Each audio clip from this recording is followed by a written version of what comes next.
Hey everyone, we just wanted to let you know this episode has a lot of spoilers as Army of the Dead just came out in 2021. So if you haven't seen the movie yet, you might want to skip this episode until you have. If you've seen it, we hope you enjoy.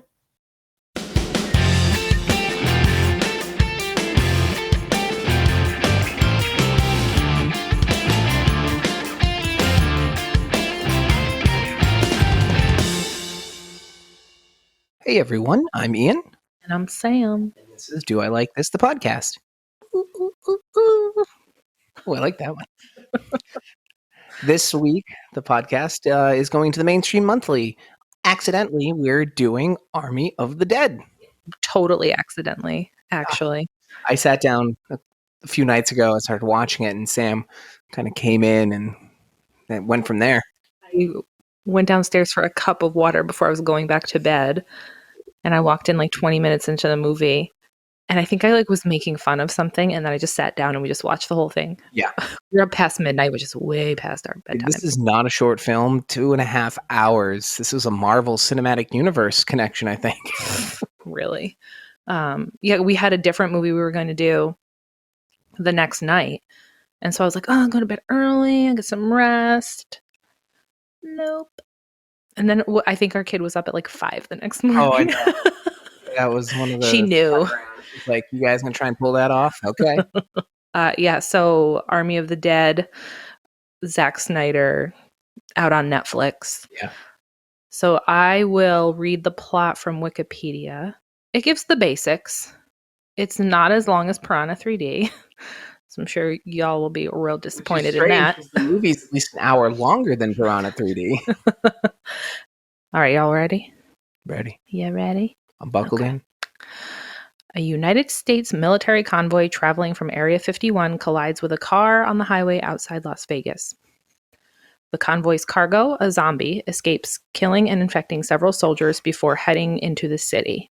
There, they infect most of the city's population. After a military intervention fails, the government quarantines the city.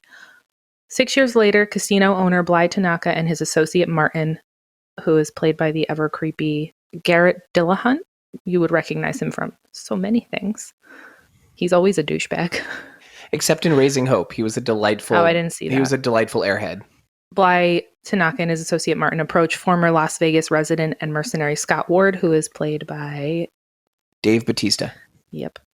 About a job to recover $200 million from his casino vault in Las Vegas before the military deploys a tactical nuclear strike on the city. Ward agrees and recruits his former teammates Maria Cruz and Vanderho, along with the helicopter pilot Marianne Peters, played by Tig Notaro, who is... Well, we will talk about her. Yes. God, I love her. German safecracker Ludwig Dieter, also love. And Chicano sharpshooter Mikey Guzman, who brings along his associate Chambers, who's a lady. Martin joins the team to give them access to the casino. Ward's estranged daughter Kate, who works at a quarantine camp, directs them to Lily, also known as the Coyote, a smuggler familiar with the city, who also recruits Bert Cummings. I only know him as Juice from Sons of Anarchy. What's his real name? You have it up. Theo Rossi. Yes, that's his real name. I call him Juice the whole time. She recruits Bert Cummings and abusive camp security guards. Abusive is putting it lightly, but we will also get to that. Yes. When Kate learns Lily escorted her friend Gita into Las Vegas, Kate insists on joining the team over Ward's objections. After an encounter with a zombified tiger, Valentine, I remember that name. You can't forget that name. Upon entering Las Vegas, Lily wounds Cummings and explains that a group of intelligent zombies known as alphas will allow safe passage in exchange for a sacrifice. An alpha female known as the Queen takes Cummings away to the Olympus Casino, where the alpha leader Zeus infects him. Lily leads the team to a building full of hibernating normal zombies, also known as shamblers. Mm-hmm. Ward creates a path through the zombies with glow sticks. When Chambers accuses Martin of ulterior motives, he diverts her off the path and she wakes the zombies. After she is surrounded and bitten, Guzman shoots the gasoline canister on her back, killing her and the surrounding zombie horde. Arriving at Bly's casino, Ward and Kate turn on the power. Peters prepares the helicopter on the roof, and Dieter works on the vault. That is very truncated, but basically, yeah. In a movie like this, Yeah, there's a lot you can truncate. We'll talk about that too. Yeah. Martin and Lily stay outside under the pretense of keeping watch, but instead lure the queen into the open. Martin beheads her and takes her head. Zeus discovers her body and returns her to the Olympus casino, revealing that the queen was pregnant with a zombie fetus. Enraged, Zeus directs the Alphas to the casino. A news report reveals the government has brought forward the nuclear strike, giving the team approximately 90 minutes. I don't think it was clear in the beginning of the synopsis that they're under the pressure of you have 48 hours before they nuke the city to kill all the zombies. At this point, they had turned a generator on so that they have power in the casino that they're in. And they see on the TV like, oh shit, they bumped it a whole day. So we have 90 minutes instead of a day and a half to get out of here. So it puts some pressure and tension. Tiny bit. As Dieter opens the vault, Ward discovers Kate has left to look for Gita, because of course she did. As Ward and Cruz are about to search for her, the Alphas appear and kill Cruz. Martin traps the team in the basement, explaining that Bly only cares about the zombie head, which can create a zombie army for the government and is worth more than the money in the vault. When he gets outside, he discovers that Lily had stolen the queen's head, and the tiger is out there and mauls him to death. Vanderhoof attempts to fight Zeus, but is easily overpowered. Dieter sacrifices himself. I know. To get Vanderhoof into the vault safely. Ward, Lily, and Guzman make it back to the lobby where zombies attack them and swarm Guzman, who detonates his grenades, killing the zombies at the cost of his own life and destroying the money he carries. He pretty much carried all the money. Yeah. So Zeus confronts them on the roof. Them are Ward, Lily, and Tig Notaro, Peters, the pilot. Lily distracts him with the queen's head as Ward and Peters escape. Zeus fatally impales Lily, who destroys the head by dropping it off the roof. Then it splatters good. Oh my god, so good. Peters takes Ward to the Olympus casino to retrieve Kate. Inside, Kate finds Gita and kills the infected Cummings. Zeus chases them onto Peters' helicopter, and Ward accidentally shoots Peters, causing the helicopter to fly haphazardly. They're literally fighting inside of the helicopter, just so everyone knows. Zeus overpowers Ward and bites him. As the nuke destroys Las Vegas, Zeus is distracted by the bomb flash and Ward kills him. The nuke's shockwave causes the helicopter to crash, killing Peters. Kate survives and finds Ward, who gives Kate money to start a new life before turning into a zombie. Kate kills him and breaks down in tears as a rescue helicopter arrives. Just to note, Gita was in the helicopter with them. I just assumed dead. We assume she's dead because there's no resolution to that, and they don't show her. And okay, we will also talk about that. So it's shown that Vanderhoof survived the blast, and he exits the vault with the remaining money. He drives to Utah and rents a private plane to take him to Mexico City. On the flight, he discovers that he is bitten. End credits. So where do we even want to begin on this one? First of all, I just want to say that this movie is Zombie Ocean's 11, right? Oh, yes. Yeah, okay. And anyone else who hasn't made that comparison, because I haven't seen it anywhere in the stuff that I've read, they're silly, because that's what it is. This is Ocean's 11 smashed with zombies. Right. So I, maybe 10 minutes ago, just watched the first 20 minutes of the movie because I didn't watch it the other night. Yeah. So this movie is like a spiritual sequel to the Zack Snyder Dawn of the Dead from early 2000s. I want to say like 2001. I don't even remember. Early 2000s. Yeah, I was in high school, I think. Yeah, I saw it in the theater and it was fucking terrifying. Oh, so good. So if anyone has seen that, which I assume you probably have if you're into horror movies, it has that like epic opening scene. Mm-hmm. And this movie also has that like epic opening scene set to music. I think the little girl in Dawn of the Dead is a little better opening, but just barely. No, that blows this opening out of the water, in my opinion. That opening, I couldn't sleep for like a week. One of my favorite horror movie openings. I still cannot sleep with a bedroom door open with the bed facing the bedroom door because of like the fucking creepy ass baby, like the creepy ass child in the hallway. Oh my God. Murdering. I've never seen the opening scene since because it scared me so much, because zombie movies are like the only thing that actually really frightened me. besides like the dead, like the ring lady. And like she's borderline zombie-ish. Well, yeah, she's like a ghosty zombie. Listen, whatever. We're not going to get into that debate, fans. We understand there's a difference. Here's the thing. It's just like in appearances. Ever since I was a kid, like the first movie that actually scared me was the original Night of the Living Dead, the little girl in the basement. Like that scared the shit out of me. And so like dead little kids, I'm sure I know I've said it before in this podcast and like talking to other podcasters that we speak with, like, they terrify the shit out of me. So that opening to me is one of the scariest parts of a movie I've ever seen. Yeah, it's outstanding. For me. This was damn good though. So this was fun. It was funny. It was campy. The tone was totally fine. Different, yes. I hated the music. I hated it. So you're referring to the jazzed up version. Once the zombies appear, or the zombie appears. Okay, so you have like the opening army convoy, which we'll talk about in a minute because we just saw something that I don't even understand.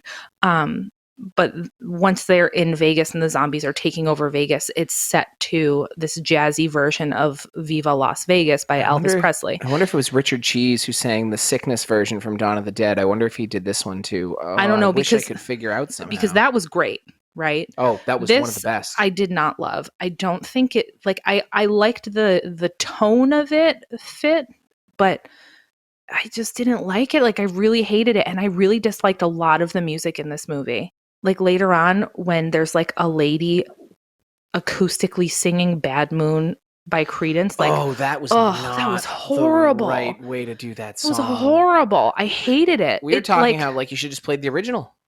Or anything else. Or what do we say? Springsteen would have been good if you're going to do that slowed acoustic version. You need that kind of because we were voice. In the middle of the movie. It took us that far of the movie. We started discussing who could do that song in that way better, that would fit this movie better. Because and the funny thing was we both were like, man, because they were all showing, like the gang was getting together and they're going to get all their materials. I'm like, oh, they all have these cool bunkers. And then we're like pulled so out of it from that music. Yeah, it was, that's literally the first thing on my list was music because I really disliked that. The opening jazzy version, I disliked the Bad Moon Rising version, although I loved the acoustic Zombie by Cranberries at the end, even though it was... I was going to say, the end was really good. It was on the nose, but it was fine. Yeah, and it was... Because it's so good. It's so good. It's such a good song, and she's was such an incredible singer. And then, obviously, like, the original Elvis songs are perfect. Yeah. So, all day, yesterday, I kept thinking, like, what song could be better on that opening scene? And the one song that kept popping in my head, and maybe it's because it's a Las Vegas song, was Welcome to Las Vegas by Brandon Flowers, The Killers. I mean, that's a good choice. Because can you just... Fabulous. Or Fabulous Las Vegas or whatever it's called. I don't know. I don't know the names of songs. I just like them. Like, all I could think of is, because he has the line, like, didn't nobody tell you the house will always win? Like, and all I was thinking, I was like, oh, that would have been so good. I mean, you could put almost any of Sam's Town in that scene too, you know? You could, the music to me was a miss, and I know people will disagree, but I don't care because I think the music was a miss. It bothered me enough that I couldn't pay attention to the movie. I keep thinking back of like all the Fallout soundtracks, like songs like The Wanderer, or a lot of those could have worked well too. So, the Fallout soundtrack is kind of perfect. Oh my God. So, yeah. So let's talk about the very beginning that we I didn't just see this watched. The first time, and I didn't see it until you saw it and pointed out, and this might being my second viewing of the opening. I don't even know how I noticed it, but right at the beginning, they're leaving Area 51 with the payload. The convoy's pulling away. As the convoy's coming out the front gate, you see two circle like lights in the sky. They're just there, and I thought it was a lens flare, but they're bright enough that like they're noticeable. And then as the camera angle changes and the cars go out or the trucks leave, you have a guy like a sentry like standing there.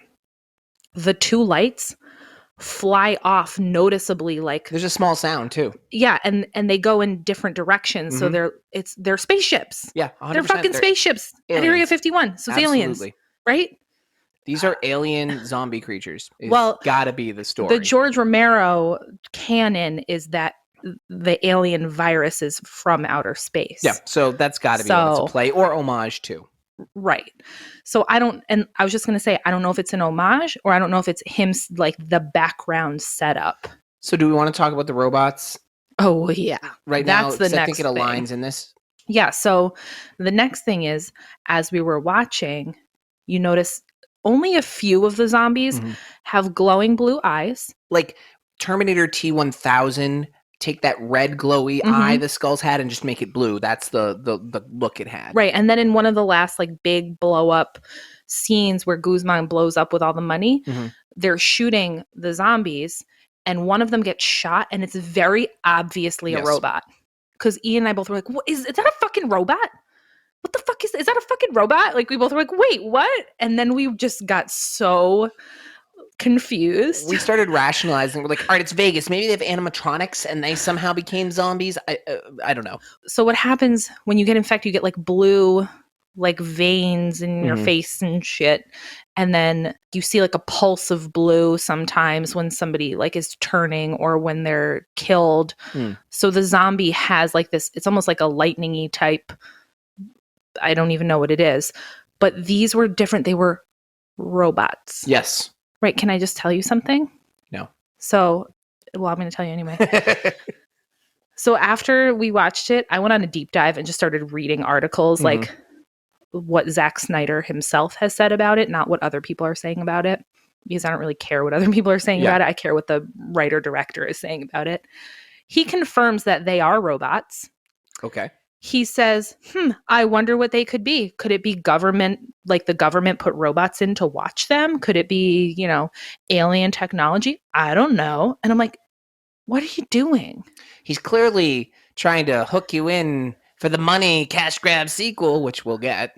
And we will watch. And we will watch. You didn't need to do that, Zach. We're going to watch it anyways because your first movie's outstanding. So then on top of that, we have the time loop scenario, which most people know about. I've seen it. I saw it before I even saw the movie. I saw people posting about it. I hate this. I don't get it. I hate it. Okay. Explain it first, then I'll explain why I hate it.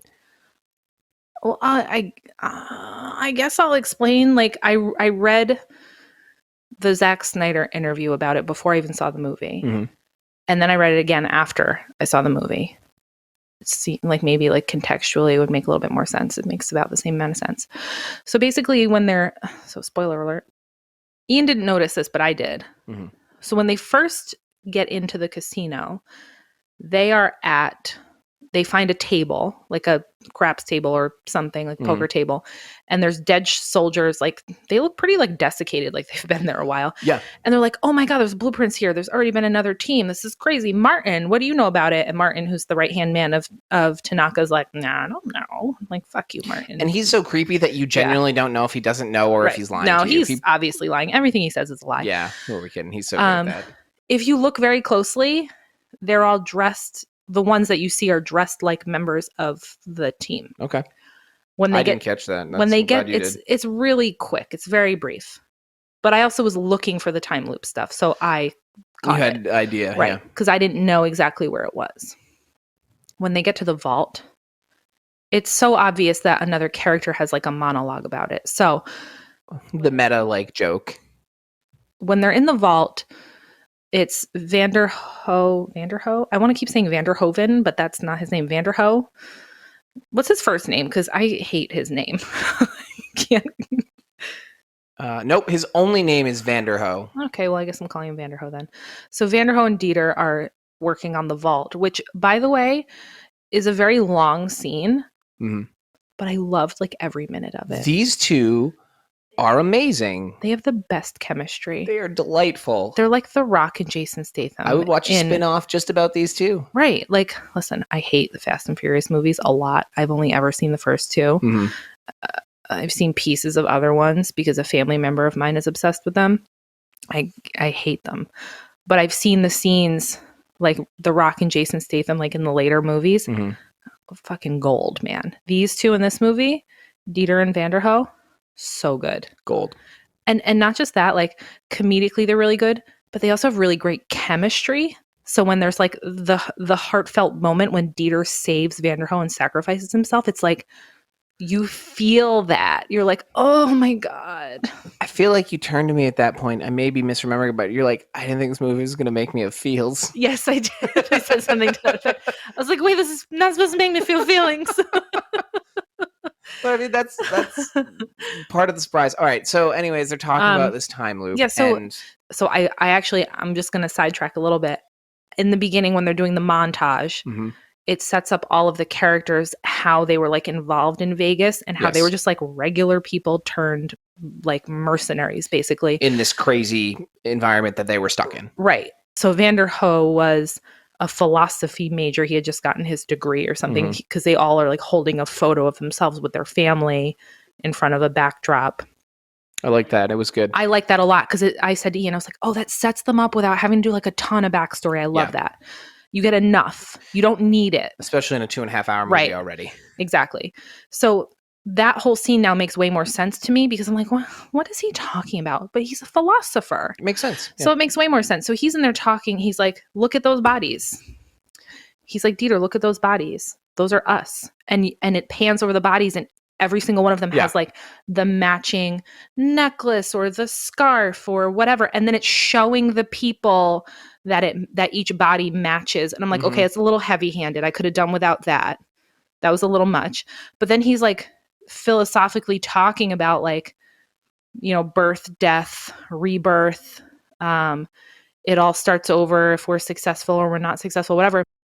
And I like that as like the metaphor for the whole shit. But when you make it like, oh, it's an actual time loop, I'm like, come on.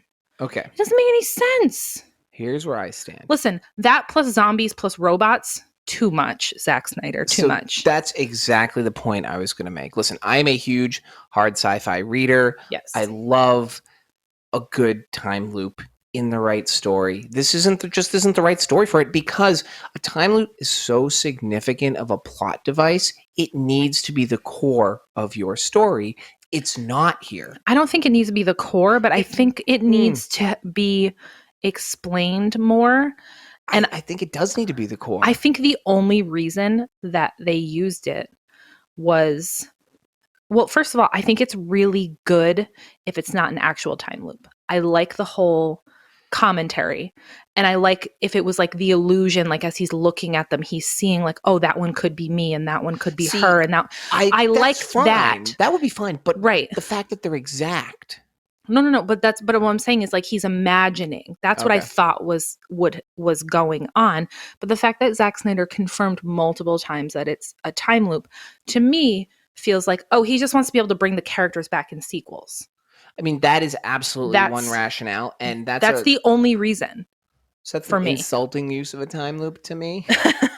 Just a hard sci-fi lover. That's very insulting. Just as yes, but and I won't lie with it. But also, just as a fan and an audience member, I want you to make decisions and stick with them in your stories. If you're going to kill a character like Dieter, let's be real, he's the one you want to bring back. Right. If you're going to kill him, you can't bring him back because it then devalues that moment, which is so good later on. It does. It really does in the story. Listen, I understand you can bring him back that. and we'll enjoy him, but it's just like Han in The Fast and the Furious, which I've never seen, but I know he gets killed in Tokyo Drift, and they bring him back like 4 movies later as he isn't dead.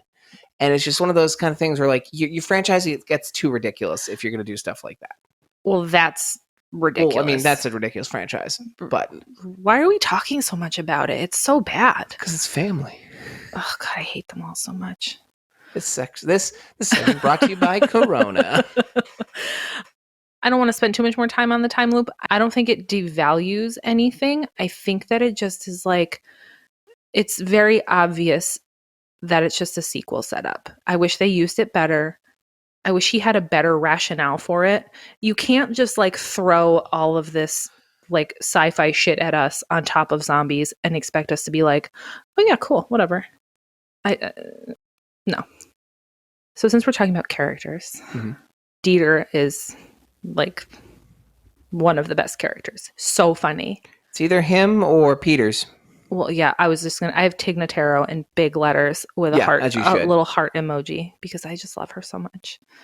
And she is so good in this movie.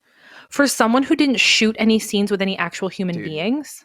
Unbelievable. And they did a really good job. Like, Yes. it's in some scenes, it's like kind of obvious because she's not actually like in a scene with somebody. But then in other scenes, she's like in the fucking group. They pretty much deep faked her into this movie. Yeah, she looks good. Like, it looks good. Like, you wouldn't know. The first scene with Tanaka when they have him in the hangar and he's like explaining what they're gonna do. She looks like she's just part of the scene. Right. It's really well done. And I really love her a lot. Like, I love her a lot. And she looks like such a badass in this movie. And she looks like fucking hot too. Like, dude, she killed it. She's so good. She's a phenomenal human being. And if you don't know her stand-up, go listen to her stand-up. She also has a podcast. Unreal. So her story isn't amazing, what she's gone through, and she's also just one of the funniest women in the world. She was a standout character in this for me, even though she was like one of the minor characters, because every time she was on the scene, she literally stole the scene. Like, she and Dieter both stole the scene, whatever scene they were in. So good. And it's not like they were in a cast of hacks. Right. Like, just standing out amongst them. Dude, they were standing out against tremendous actors. Can I just say that Dave Batista really surprised me? So this is a travesty, but I haven't seen like any of the Marvel movies. I've seen like 2 of the Thor movies and Black Panther. And the first two Iron Man movies. So you've seen more Marvel movies than me, but I have seen Guardians of the Galaxy. Yeah, so I haven't. He's amazing. He's a really good actor. He is a very good actor. He's really good. Yeah. Like, he's a good dramatic actor, which I did not expect. Because usually, listen, if you're a WWE guy, you can usually pull off the comedy a little bit. Oh, that's we're just gonna not leave that statement in. Maybe, like, sometimes you at least have like the background to work off of, right? Maybe that's what I'm trying to say. Okay, all right. Because a lot of them are real bad. We'll go with that. Sure. Yeah. Okay. But I was really surprised. I'm like, he's a good leading man, not like a romantic comedy or anything, but an action lead. Absolutely, he's good. Yeah, like I've seen a couple of the Expendables movies. I think he's in one of them, right? I haven't seen them. But that movie. Remember, we have to watch those. Yeah. Oh, because he was in hilarious a movie called Hotel Artemis that my dad and I randomly watched one night about like a hotel for convicts who can't, you got to pay, they don't ask any questions. You come and you get fixed up and there's a big like, I feel like it was kind of fun. He was the best role in it by far. Yeah, but he was good. So I feel like he was good. I feel like I got to give him a little shout out. He was good. Yeah. I was really bummed. I looked at you and I'm like, I want him to Batista bomb a zombie. And you're like, how does that even work? I'm like, I don't even care. I was like, he like threw somebody, so that counts, right? And then he like hits him like, I guess that's a clothesline. We'll take it. Yeah. He was good. Garrett Dillahunt is, oh God, he's so like slimy. He's so good. Really, everybody was good. Yeah. I really liked Anna de la Reguera. She was in Eastbound and Down. She was outstanding in season 2 of Eastbound and Down, which is one of my favorite seasons of any comedy out there. So funny. Oh, she one was of the funniest shows on television that had the best season or series finales of all time. Oh, yeah, I would argue with anyone. Like, yeah. I'll put that up against almost anything. Oh God, so funny. But she was really good.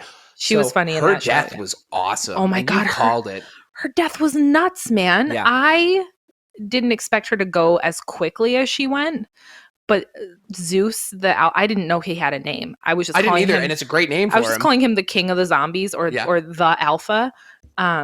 He just like pops out of this elevator and just like twists her head all the way around, and then you see like a neck bone like pop out. The gore in this movie was beautiful. It was beautiful, and the best part is she's on the ground after they. And there's a tear. There's one tear. A little single tear, and I went, so good. Oh, no. Yeah, they did just the details, like you said, between the gore and this movie really did a great job on the details. Yeah, I need to say this because I'm so impressed. Mm-hmm. The king and the queen of the zombies. Yeah. Are played by 2 stunt performers. And I love, can you pull up their names? Because I want to say their names. I love that they are like main characters because stunt performers are fucking badasses and they often don't get enough credit. And, so true. And for them to be like front and center and like they just have like their movement is so beautiful and they're just so like physical and their facial expressions were so good. They were so good. I think the ones that really stuck with me was when he's brought her lifeless body back and he reaches and he pulls out the fetus and he sees it's not alive. His face of sadness into anger is so good. No, they're just really terrifying. So good. They just, because they don't speak, so they use their bodies to speak, and they just were really outstanding. So Zeus was played by Richard Cetrone. Yes, I know that we follow him because he's been in a bunch of stuff that we like. Athena Perimpel is the Alpha Queen. So those two were fucking cool as shit. Seriously. They were the so Alpha good. Queen was one of the coolest character designs. I loved her outfit, and her shoes were so good. Even I was like, this outfit is baller. Oh, it's so good. Like when she jumps down the thing and you're like, she's in heels. I know. And I was like, and she's sparkly, but she's also undead and badass. I know she had like the cool headpiece. I loved her mannerisms, so the way much. she just outstanding really work good. from these two. Yeah. It made everything just even better. Mm-hmm. Yeah. And then the last person that I fucking love, because I love him, Ian. Every movie we've watched with him in it, I talk to you about how much I love him. The guy who played Tanaka, it's Hiroyuki Sanada. Oh my God, he's so good. I love him so much. He's been in so many things. So I love like Kung Fu, Wushu, like I love all those movies. Yeah. I grew up watching them. They're my favorites. You grew up with a mom who's obsessed with Bruce Lee. Right. Among other things. So he was the Emperor and Hero, the Jet Li movie. He was what the hell? He was Sub-Zero in the Mortal Kombat movie. Which we will take a moment and say, what a fun fucking movie that was. I love that movie too. Oh, we were gonna do an episode about it, but then life and but then I got sick and whatever. Just absolutely. He's also really been in fun. he's also been in some horror movies. He was in Ring. He was in The Ring, like the Japanese version. The scary, horrifying, terrible one that I can't watch because it gives me nightmares. But yeah, he's been in a ton of stuff. So I love him. He's so good. Much. He's so good. So good. We're just like gushing over. Listen, do I like this? Yes, clearly we do. All right. What do you guys think? We're just gonna talk about. We're gonna have a fun week where we just talk about a movie that really. All right. Let's talk about the one flaw I had in this movie, which was Dave Batista's daughter and waiting for her to make her predictable run away from the pack in Zombieland to find Gita, who I blame for all of it. It's poor Gita. And then we and then we never find out what the fuck happens to the lady who caused all these problems in the first place. Well, she died in a helicopter crash. I guess. Unless she's coming back in the sequel. She'll be back in the sequel. Yeah. And there'll be two Gitas. She because and when the Paul time Scheer are off in a mysterious place of characters we never got answers for. Paul Scheer, the cameraman from Piranha 3D. Piranha 3D and Gita are living on an island together. Because she must have flown out of the helicopter and landed on the island with Paul Scheer. I assume into like the alien spacecraft grabbed her out of midair. That must be what happened to Paul Scheer. Yeah. I guess that's what it is. God, I was getting so annoyed because listen, I understand why she was there. I understand that she had to be there. I understand that was like, you have to have that tension of, oh, she's going to run away and he's going to have to save her and then he's going to have to sacrifice himself for her, kind of. It's a plot contrivance that we knew was, you knew the moment that it appeared that it was going to do what it did. Right. The moment that you're like, oh, that's his kid. Oh, okay. And so at the beginning it's set up, there's a flashback. He comes home to his house and his wife is a zombie and she's trying to break down the door to kill the daughter and he has to kill his wife. Yep. And so he saves the daughter. And then there's all this tension between them because he like pulled away and it was like an absent father after that, whatever. And then at the end, she has to kill him because he turns. And so I kept saying in this movie, like, for a zombie movie, because at the end of the day, it's not like an Oscar winner, but it's a zombie movie. For a zombie movie, it is really well written in terms of following the logic, closing the loops, coming full circle, the way that you, like, if you are writing a good story, you start with a thing, you end with a thing that is like parallel to that thing. So and many movies don't. He did it in like that like textbook way, which I find fulfilling. I agree. It makes watching it just so much more gratifying and almost smoother, if that word makes sense, because you're not stuck with these missing pieces. Well, there are missing pieces, but what I mean is like the story overall it all comes full circle. Mhm. You know, you start at a point and you move and you wind up back at that point. Obviously, it's different, but the way the movie is written, again, for a zombie movie, is very well done, in my opinion. What I appreciated is, and it doesn't apply to the whole film, because there were definitely times where, like, with Gita, you knew what was going to happen. But, like, with the ending, with Batista and her, Mhm. you forgot about the beginning a little bit. Right. And then as it's coming, and it started to dawn on me and you just get this sense of excitement. You're like, oh, is he going to, and it does it, and it's so gratifying. I really appreciated that. I thought it was good. I also like how he changed up zombies a little bit. Yeah. So if you watched, so I don't know how many of the George Romero movies you watched. I've seen, I almost think all of them. I missed a couple of, like, the late 2010s ones. Yeah, so the ones that were a little bit of the Dead and such. Yeah, the ones that were a little bit later on, you start to see the zombies have evolved. Mhm. And so they're starting to evolve, and some of them have like a intelligence. And so I like that they took that and made it into like a hierarchy of like the alpha zombie infects other zombies and they become alphas. And then they infect the other ones who are like the dumb ones, the shamblers or whatever. It's like a diluted impact, right, as you get farther from the alpha. Right. And so if the alpha bites you, then you become an alpha. So Dave Batista would have become an alpha if his daughter didn't come. Oh, he would have been such a badass alpha. So scary. Vanderho is going to become one. But then my question is like, okay, the alpha is dead, so does he become the new alpha? So here's my question, or not question. My thought would then be, okay, so the only way you slowly lessen the threat of these things, because it's so hard to contain, it just takes one to get out, as we see, right, is you have to slowly like chop off the alphas, so you're just getting dumber and dumber ones being the highest tier. And then they eventually just like fall asleep and stop moving. They stop because they're just real dumb. Yeah. That's the only way it works in my head. Can we talk about that? When they're hibernating, that scene? That was interesting. I was so stressed out. That was very stressful. Okay. So it was really long. So Chambers, who no wonder she's badass, her first name in real life is Samantha. She had one of the best, like, she was a badass moments. I love that they set up, okay, everyone's making headshots in this movie, and normally it annoys me, but they set it up from the beginning that like everyone in this group is a sharpshooter. Yes. Everyone, except for the daughter, which annoyed me later on because she was getting headshots, but whatever. Oh yeah, that headshot hallway. They set it up before they even go into the city that everyone is a sharpshooter, and I was like, yes, I love it, because except when they're Dieter. Well, no, he was. They set that up. They set up that he was. He was shooting the bottles, he was like and natural. He was getting everything on target, and he was like, "Oh, I'm fucking good at this." I love that so much. That made me so happy, because that's the one thing that annoys me about zombie movies. I'm like, no normal dude. I'm looking at you, Bloody Bill. Regular guy is gonna be doing like popping off headshots every time. But yeah, that hibernating zombie scene was so tense, because it's just like all the zombies are like hibernating. They have to like get through them without touching them and making noise.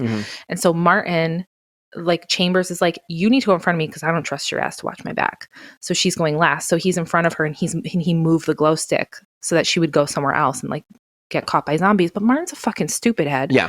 Because like, dude, you're setting off the zombies. You're in the zombies, like, you're in them. What's wrong with you? Like, he doesn't think he's a dum-dum. Yeah, he doesn't think beyond like his thought. He just goes like, I'm gonna do this. Yeah. You know? He's all impulse. He has no metacognition. So, I'm just thinking about your thoughts.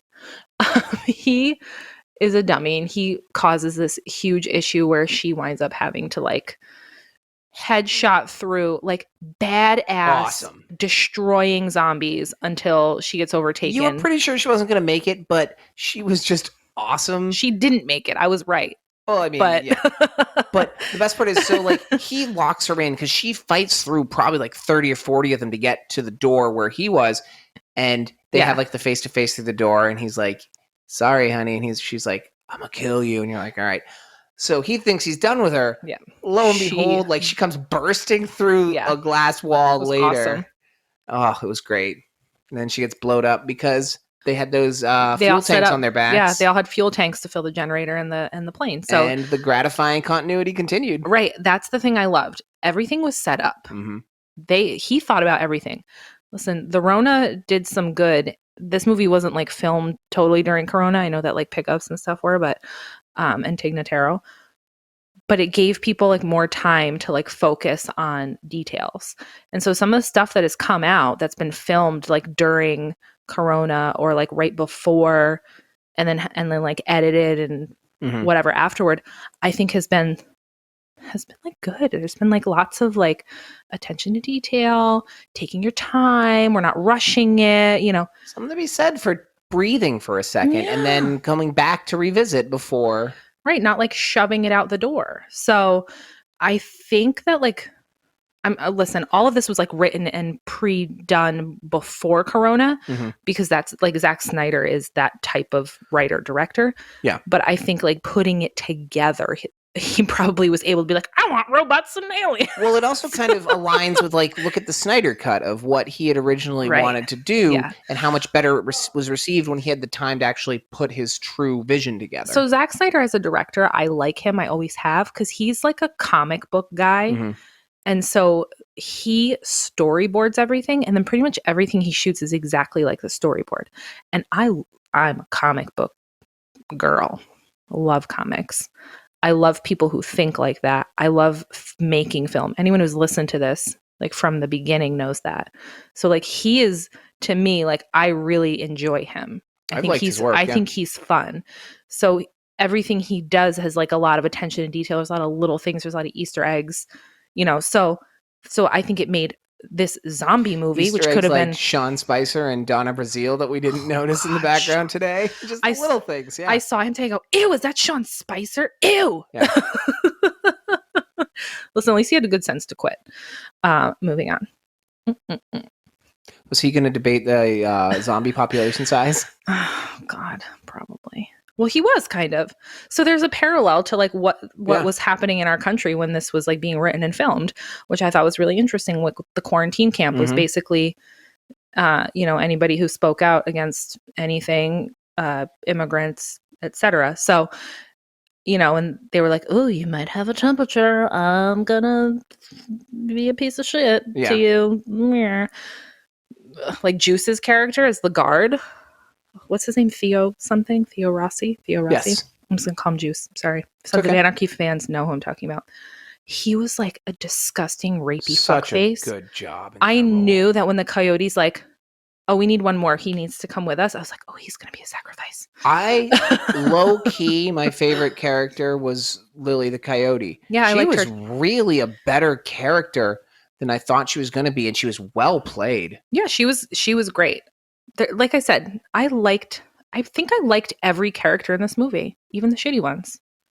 Like the ones who were meant to be shitty. Like I liked all of them. The daughter was annoying. But she served a purpose. And her heart was in the right place. You know, she wasn't a bad person. Right. So I think the only thing that I really was missing in this movie was they set up The Rock. Yes. Any movie he's not in, I'm missing him. I mean, it's accurate. 100% accurate. They set up Guzman and his pals as like YouTube influencers who like headshot zombies. That was a fun little clip. And it was so funny because it was so like on the nose with influencer culture. Like that's the fucking worst. And when they first get into the city, they're like doing selfies. They're like, God. But then it stopped and I wanted more of that. Like I wanted him to be like taking a video of the Queen or like, you know, something. I wanted him to be like live streaming something because when you set that up, you have to pay that off because they're the most ridiculous people on this planet. And it would have been way funnier. And it actually, like when they stopped doing that, it made his character like more likable and serious, which I maybe that's what they were going for. But I kind of wish they didn't. My thought was it stops right after that selfie scene. They run to the Queen for the first time and they sacrifice. My thought was like, shit got really real. Yeah. And you're no longer thinking about, you're just survival and focused. I think they should have acknowledged that. A little thing there would have made a difference. Right. I think if they acknowledged it, I would have been fine with it. But since they didn't, I was like, how come he's not taking selfies anymore? Because that was really funny. I thought he should have had like a GoPro on or something. I didn't want a found footage thing. That's not what I wanted. But I did want him to every once in a while be like, yo, guys, we're at the whatever hotel. Like talking Right? into his Okay. whatever. Yeah. Like I wanted something like that. Like he was live streaming it or something. Right. Yeah. That was missing for me.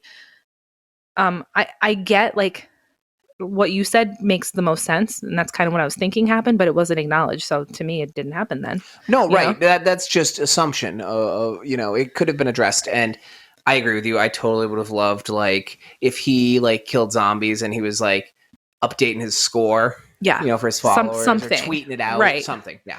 Because that was his shtick. Yeah, that would have been fun. Or if he was wearing like branded like ammo or So something, funny. like sponsors. I love Zombie Tiger. Oh, Zombie Tiger Valentine was delightful. It was one of Siegfried and Roy's tigers. They What? said in the movie. What an outstanding kill. So fun. You have the absolute garbage character, Right, Martin. getting what he deserves in a gruesome, He gets mauled as mauling. fuck. Oh, So here's the and thing. and they take their time. You know what the coolest thing about that is? It's almost all practical effects, except for the like full body shots of the tiger. Yeah, and when they ripped his head open. Well, yeah, and that obviously. But like almost everything in this movie, if the characters, the zombies, whoever, were touching it, standing on it, whatever, it existed. I love practical effects. So it just practical makes effects. my heart so happy. As a horror person, Mhm. we all love practical effects. I feel like Yeah. we could do without the CGI. Agreed. There's a lot of CGI, like for some of the gore stuff, but there's a ton of practical effects, which I love. And I love that they built whole sets and not everyone was on a green screen the whole time. Like there is green screen, I mean, you have to. but like the rubble they're standing on is there, like like facades for the buildings. Like I love that. The zombie horse was a real fucking horse that with zombie prosthetic horse was pieces. when it came on screen, we were both like, "Oh fuck yeah!" Yeah, the zombie It looked horse. like a ring wraith's horse. Oh, like, so good. I loved it. And then Zeus riding the zombie horse. We're both like, fuck Oh yeah, my Zeus. God, Yeah, Although we didn't know his name, so we were calling him No. King or Alpha. it was so good. Yeah.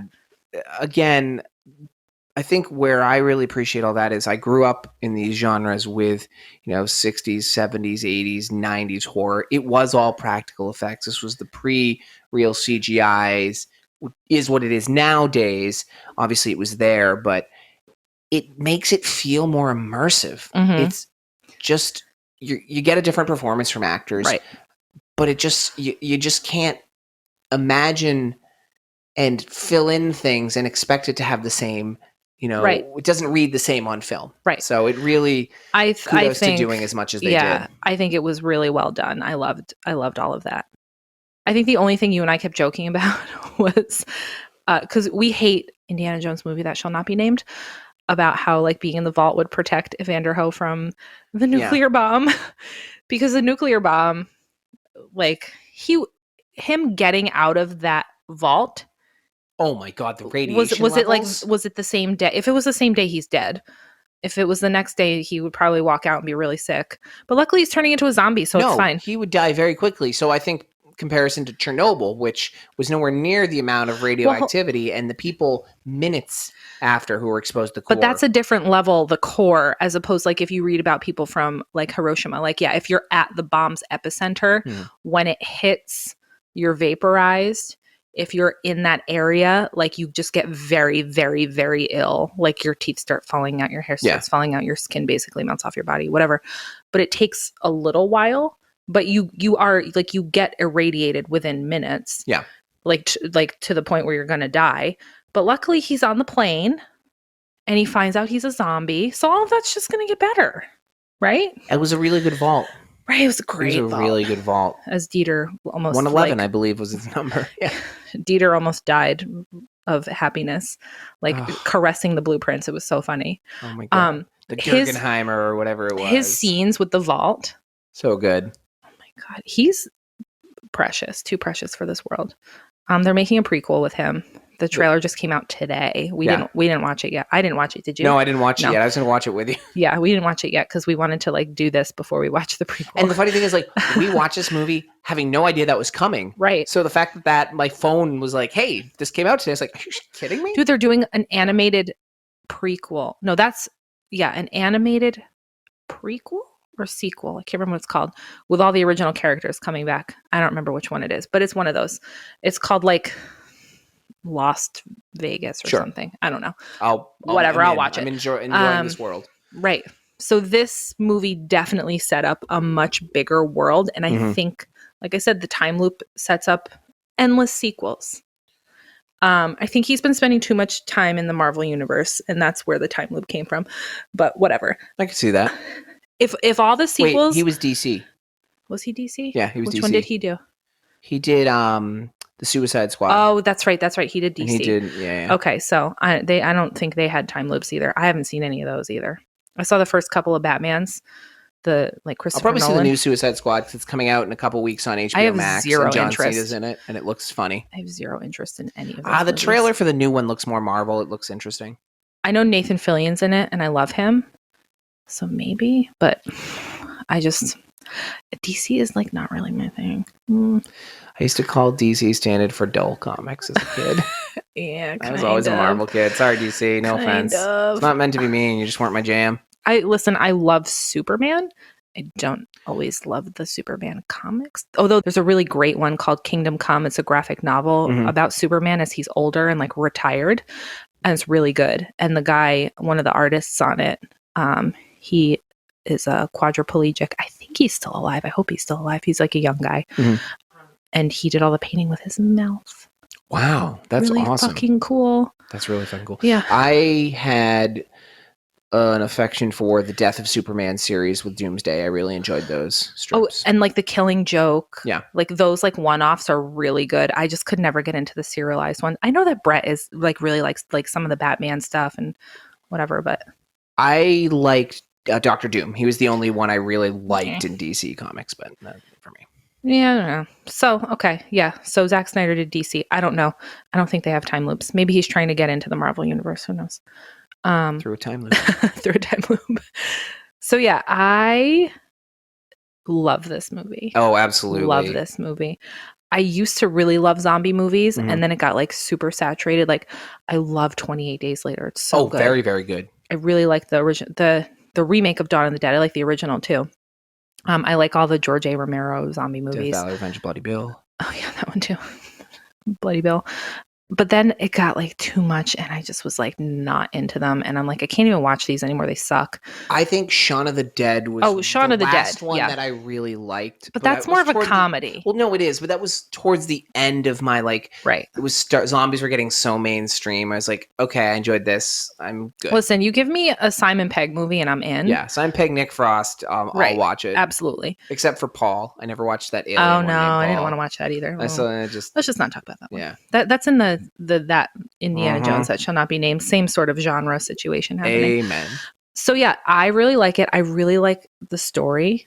I really like the world. I love the world. Thought it was really fun. The cinematography is outstanding. It's so beautiful the way he shot it. So I was actually reading about that because I love making film. He went around and like bought up all this very specific type of lens. It's like an old type of lens to get that blurred effect. Which was at some points like a little much, but I really liked it because it made it look like you're in the desert. It's kind of washed out. Like and that opening when the soldiers were hunted by the original Alpha, it worked really well. I love that. And I like blurring out a little bit to like kind of make you feel disoriented. Yeah. So I really like the way it was shot. I like the attention to detail. I'm not in love with like the weird supernatural elements aside from the zombies, of course. I could be in on the robots if it turns out well. Yeah, if the robots are like the government put them in there sort of thing, that would be interesting or whatever. If it's like alien technology, I may not love it. Oh, the fetus. The zombie fetus. Yep. Hold on before we finish. Why? I mean, okay, I had questions of science, but listen, we all know where babies come from. I'm sure zombies. That wasn't the science question I had in mind. Okay. I was more of, the undead creating life, albeit undead life. I'm not against it. I just, I guess in this film. Listen, if the undead were real, I'd be against it if they could procreate. No. Okay, well, no. I'm not against this movie using that device, is what I meant. So yeah, no, I don't think I want the undead procreating in real life. I didn't I thought it was stupid, frankly. I didn't think it was necessary. I get that it was like more of a reason why the alpha was like angry that his queen He died. could just be mad his queen died. He could just be real Yeah. pissed because then he like lost his shit when they dropped her head and it splattered, so he couldn't Yeah. like put her back together because her head was still like rah, rah, Oh, rah, it was rah, fun. rah. It was It great. was really funny. So I thought it was kind of stupid. I guess it was kind of interesting to see like, oh, they're like trying to procreate. Okay, fine. When he pulls the little fetus out of the body and it's just like this little blue like pulsating thing, Yeah. I'm like, what? I thought I could take so it or listen, leave it. It didn't matter did to it me. live or did it die? I assume it was dead.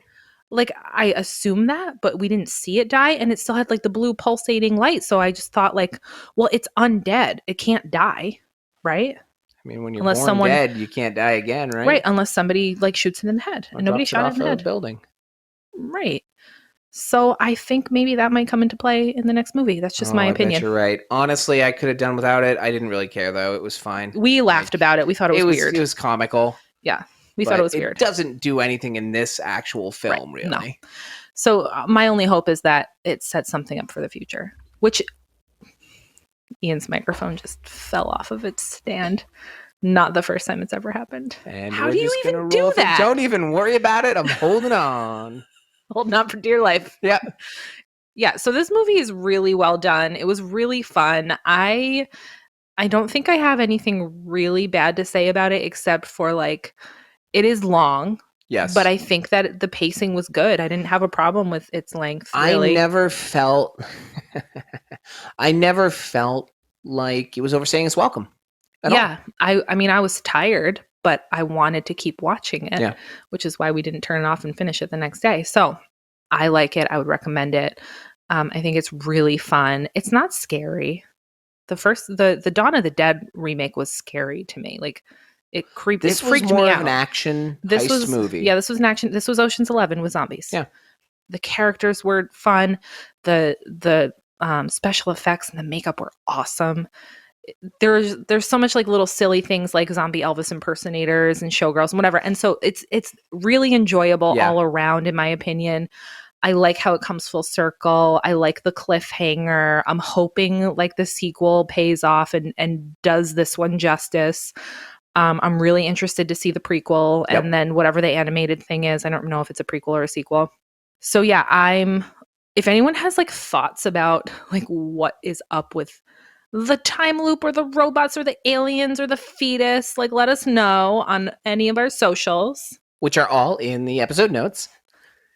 I just want to say I really like this movie. My final thought would be, can we please get more roles for Tig Notaro? Oh God, I love her so much. She's so outstanding. Dude, I kind of have a crush on her right now. I understand. It's fine. Yeah. Well, thank you guys for listening. Please follow, subscribe, rate, review on Apple iTunes, wherever you can. Go watch this movie. This one. Yeah, watch it. It's so much fun. It's such a fun time. And then if you haven't, go watch his original remake of Dawn of the Dead from the early 2000s. Oh, scary as shit. Terrifying, but it's really fun. It's also really fun Outstanding. because it's comedic as well. Yeah. And then we're gonna be back to our normal schlocky stuff next week.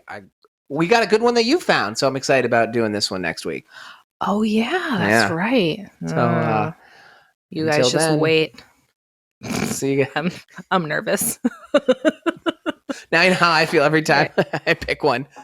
Until next week. Bye.